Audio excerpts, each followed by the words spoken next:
Hello everyone, welcome to Paragon Tuesday Talk. We, the learners of grade 10, are here to talk on the contemporary topic about election and also have our own opinion on it. So, what is election? Basically, election is a democratic practice done in the democratic country in which the power shifting job is done through the voting system.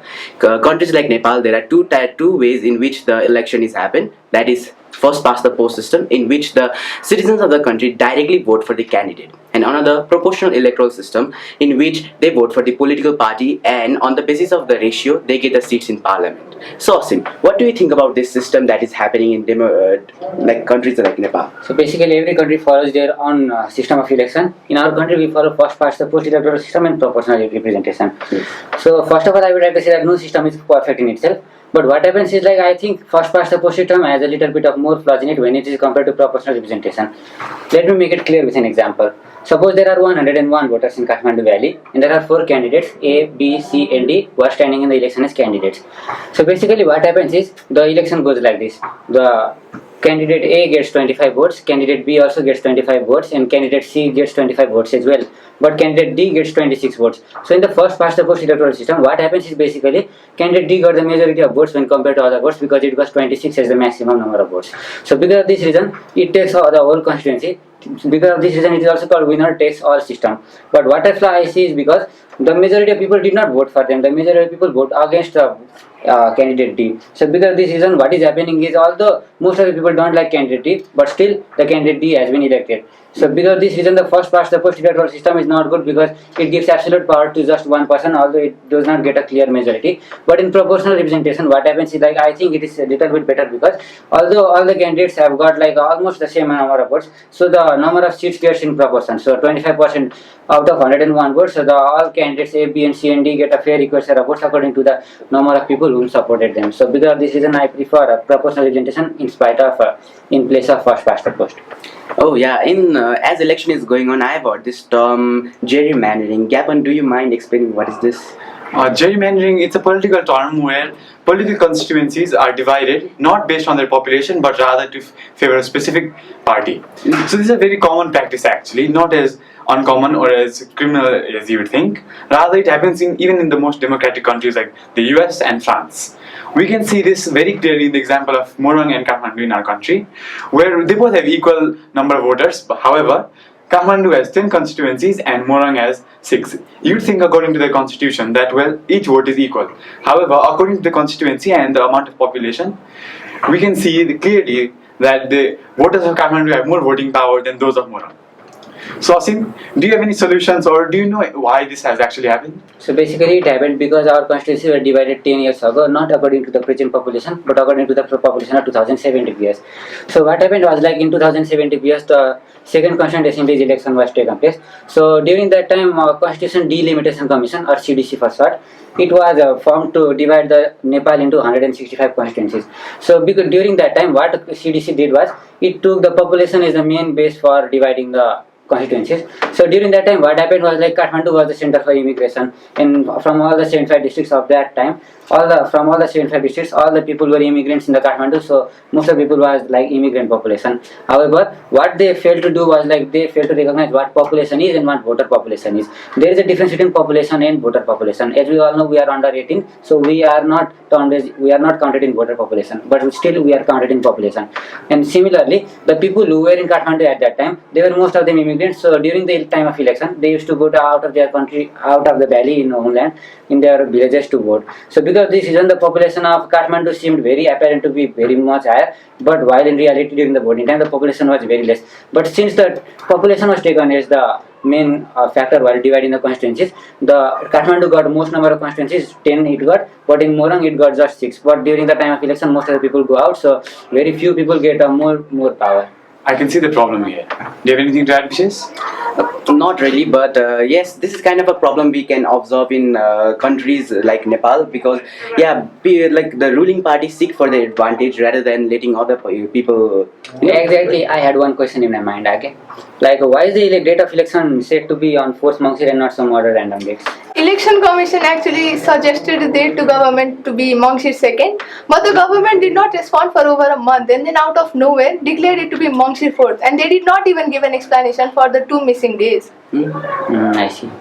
Oh, so the date of election is just like it happens to every country like this? No, in countries like India, election commission only sets the date, but in our country, election commission just suggests the date to the government, so the ruling parties always are in an advantage during the next election.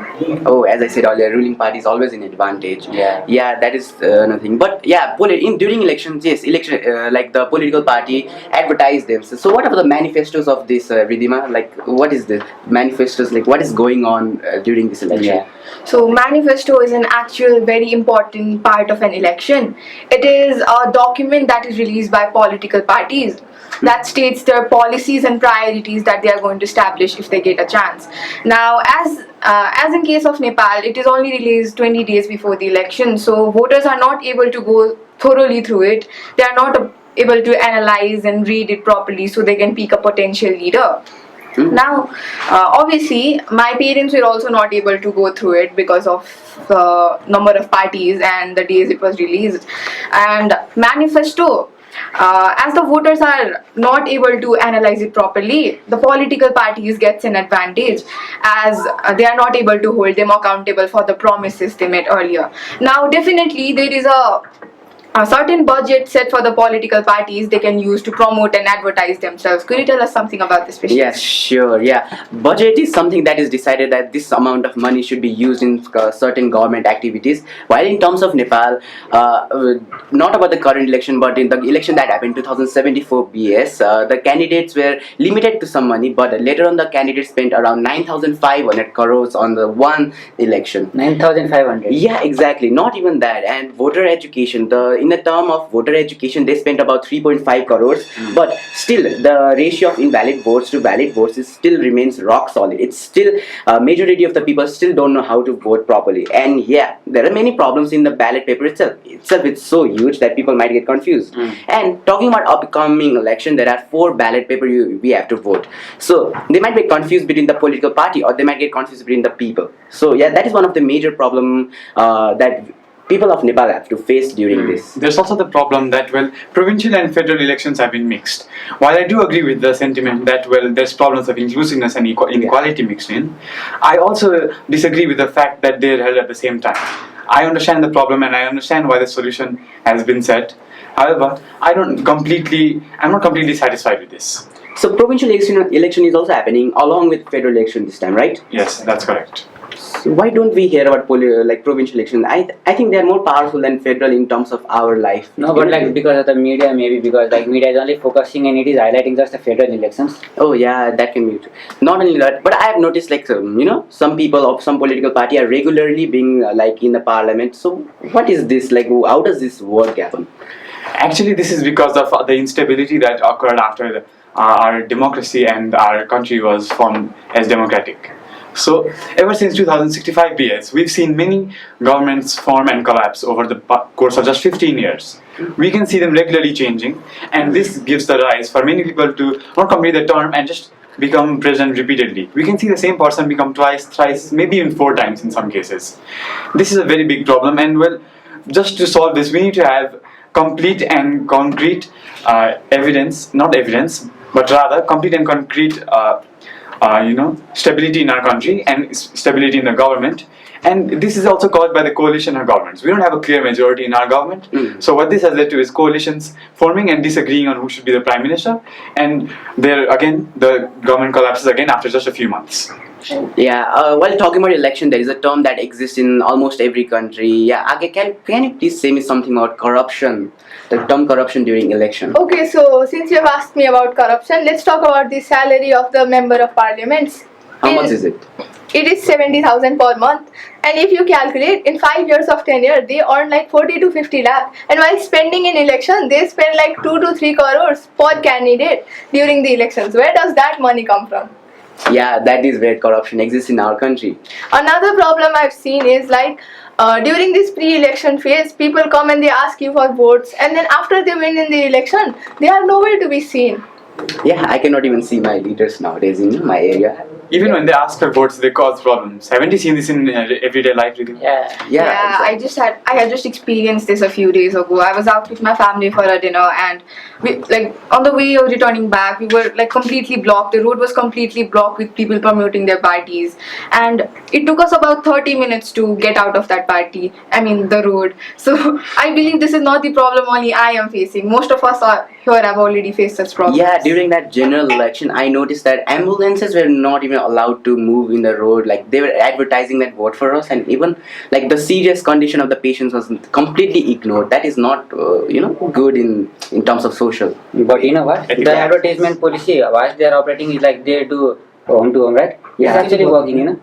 How? Like big political parties, they go from home to home. Like so, most of the big political parties they go from home to home. Then after they give like some bribery, you know. Like there is a big bribery coming in our country. Like you said, like previously they sent 9,500 crores. Yeah, By total, exactly. there were just 11,020 candidates in FPTP and PR included.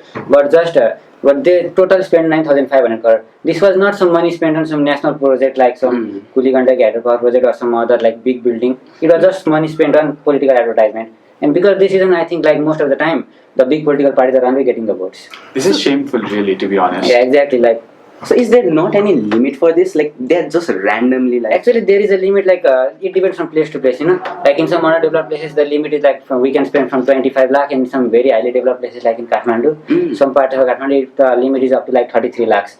But the average limit, if you say, it's like 30 lakh. You know, but the limit, what problem I have been seeing is like from every election, the limit has been increasing from time to time. In the first constituent assembly election, it was around 5 lakh. Then after in the second constituent assembly election, it increased by 15 lakh, three times. And then after in the 2074 general election, it increased to 25 lakhs, and at present it's 30 lakh. What about the limit of vehicles used in the rally? Yeah, vehicles also used, but some people use like 47 vehicles. Yeah, but there is a limit. Like we can use just 4 cars or maybe 4 bikes, not both, either 4 cars or 4 vehicles. But in some places, neither cars nor bikes can go. In some cases, like we can use 4 horses maximum. But what people have been doing is like they use maximum amount of cars, and they don't even show in their report. So constant election commission also cannot do anything. This really is causing a problem for us too. We are also struggling to reach to school fast these days. Yeah. Yeah, exactly. Even today morning, I reached like half an hour late to school due to the pre-election camp. Yeah, that doesn't. So talking about election, there is a traditional way of doing election in countries like Nepal. There is the ballot paper, and you have to vote like in the ballot box. So this increases a lot of problem. First of all, like the ballot paper itself so huge that you can get confused. As I talked about earlier, people spend on a voter's education, but that money is still going somewhere else that we cannot see. It's not transparent at all. So Ridhima, what do you have to say? What is the solution for this thing? This is exactly why people have been looking forward to EVMs. They are more drawn towards the idea of e-voting rather than traditional ballot voting. Now, if I had to compare the two of them, I feel traditional ballot voting is a lot more chaotic and difficult to conduct, and it also requires a lot of budget. It actually takes a lot more money than you think it is. On the other hand, if I talk about e-voting is a lot more economical, and it is also more efficient to conduct. Now, these are just some pros of why e-voting should be a thing. Now, obviously, it has some cons, and I think Asim would know better about this. Yeah, I think because like EVMs are not manufactured in our country, and you know what? In this election, there are a total of 84 political parties participating this time. 84? Yeah, exactly, 84. Like in some developed countries like USA, maximum 5-6 political parties take part. Yeah, right? exactly. And EVMs are developed in USA or China. In China, just one political party. So they focus on just on France and European Union and some other countries, right? And maximum what happens there is like maximum 10 to 12 political parties take place. So in electronic voting machine, they just make 10 to 12 buttons. But in Nepal, 84 political parties are there. So because this it is not viable to make 84 buttons in after, it becomes very chaotic. Like 84 buttons versus 12 buttons. Like buttons are not enough. And another problem comes like the security and hacking issue comes. Oh yeah. The electronic voting machine are very prone to hacking and security. So who is to blame for it then? I also think there's the disadvantage that Nepal is not exactly well developed. So in technology, it's very hard to have everyone access the same voting machine, and we can see the problem of invalid votes, especially in rural areas, and those are the exact areas where getting EVMs would be difficult. Yeah. Yeah, even electricity, like some rural, not all, but some rural areas, like villages, electricity is also not available. So Yeah, even in Kathmandu sometimes electricity sometimes, goes. yeah. And who can depend, like if election time electricity goes, then what will happen? Yeah, something. Yeah. So not only talking about Nepal, election happen in most of the developed, not only developing developed country and democratic country first of all. So what is going around the world? What type of election is happening, or do you have any idea, Gapan? Well, recently we've had elections in the US, the midterm elections, and we've again had elections for France to choose their president.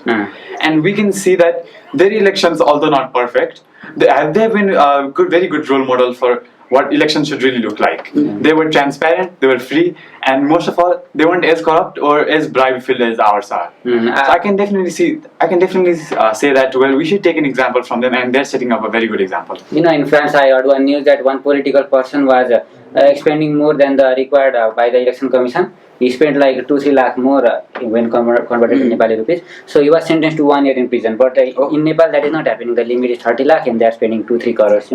Yeah. So out of the topic, I want to discuss one. There are some monarchical country in the world. What about those elections? Does it have elections? Like even North Korea happens in election. But just Kim Jong Un is the one candidate. People are compelled to vote on just one candidate. Yeah, I think I heard somewhere that North Korea was a republic country. Once upon a time, before the World War II, Oh, I see. Let's not leave our election topic and let's talk about how to reduce invalid votes in Nepal.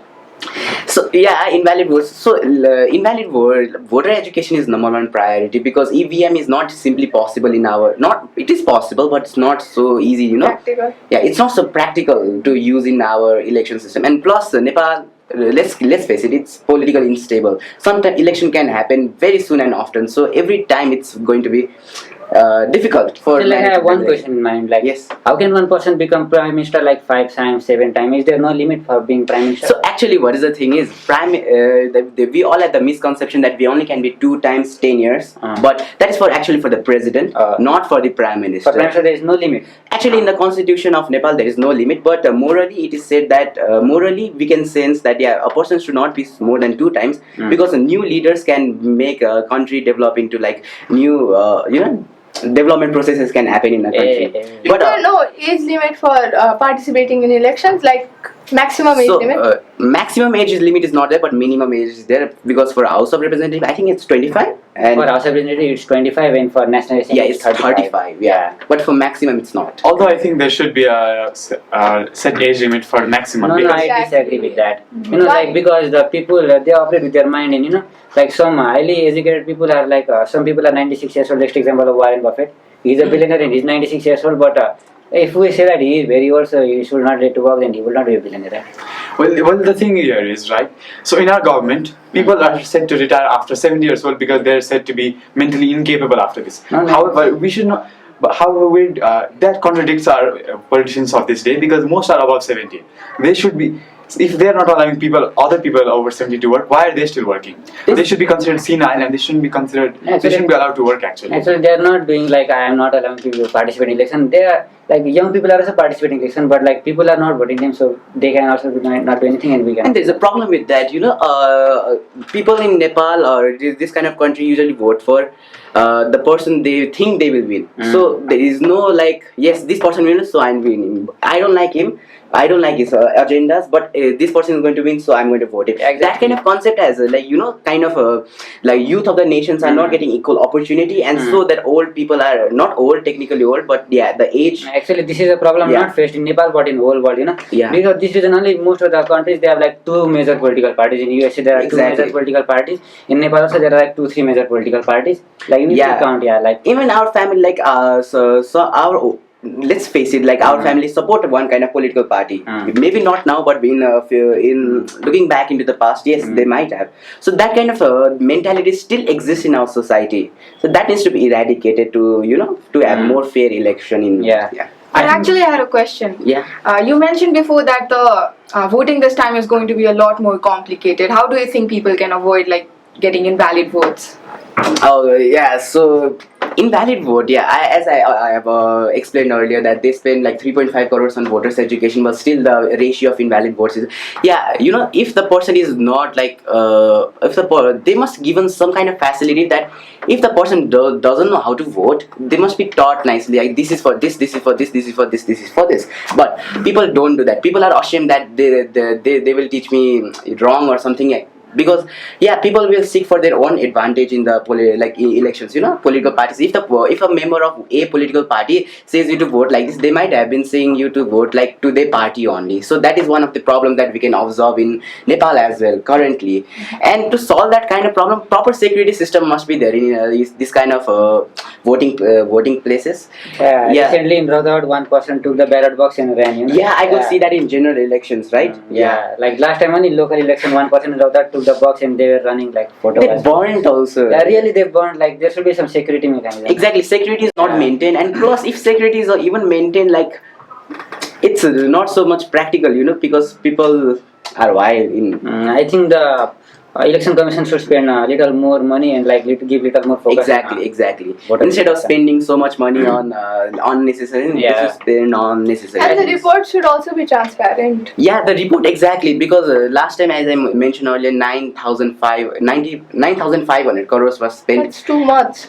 Yeah, it's simply saying like a budget is made after the election has already happened. So that is not how it should work. There must be a certain limit. Even there is a limit, there must be proper, maintenance of not maintenance, but look after that limit, how they are spending, how they are doing.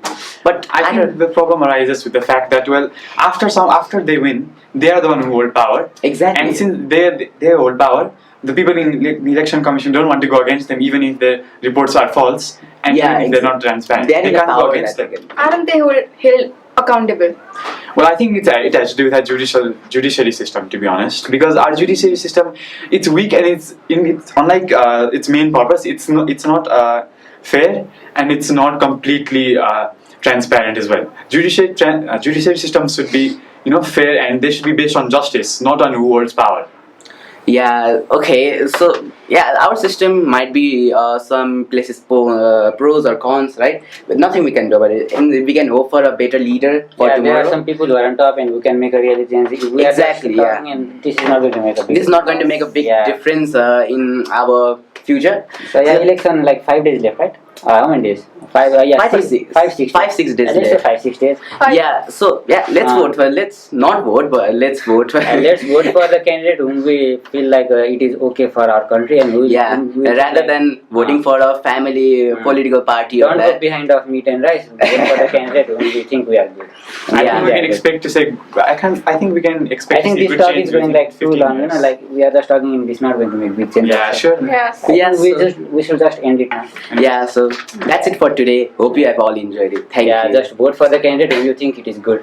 Your vote, your voice. Your vote matters. Thank you.